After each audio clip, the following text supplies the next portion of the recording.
আসসালামু আলাইকুম, কেমন আছেন সবাই? আজকে একটা স্পেশাল জিনিস রান্না করছি। আমার বরমশাই শাশুড়ি নিয়ে এসেছে একটা নারকেল, আর বরমশাই কিনে আনছে আমড়া।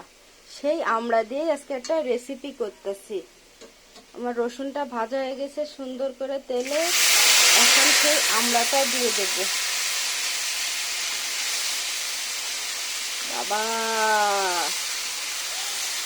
আসলে আমি একা ভিডিও করি তো মোবাইলটা হাতে নিয়ে, এই জন্য আমি সম্পূর্ণ ভিডিওটা আপনাদের দেখাইতে পারি না, আর ভিডিওটা ভালোভাবে করতেও পারি না। ভিডিওটা আমি অর্ধেক অর্ধেক আপনাদের দেখাই।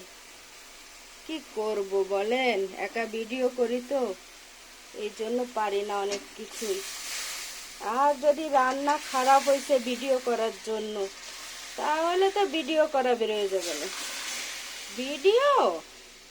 ভিডিওই করা লাগবে না। আর লোকে শুনি যে একটা ভিডিও করে ভাইরাল হয়ে গেছে, আর আমি এতগুলো ভিডিও দিচ্ছি, তা ভাইরাল তো ভাইরাল, কিছুই হতে পারছি না। কি কপাল রে ভাই আমার।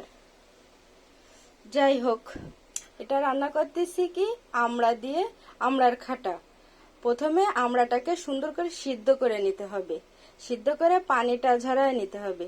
ঝরায় নেওয়ার পরে নারকেল দুধ করে, সেই নারকেলের দুধের ভিতর গরম মশলা, এলাচ, তেজপাতা এইগুলা দিয়ে দিতে হবে, দিয়ে জ্বালাইতে হবে। তারপরে যখন ওটা ফুটে উঠবে তখন ওর ভিতর আমড়া দিয়ে জ্বালাইতে হবে। পরে রসুন দিয়ে, যে দেখলেন তো, রসুন দিয়ে আমি এটারে তেলে দিছি।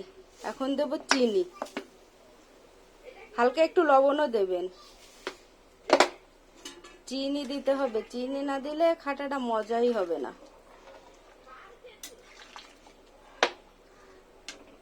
আল্লাহ হাফেজ।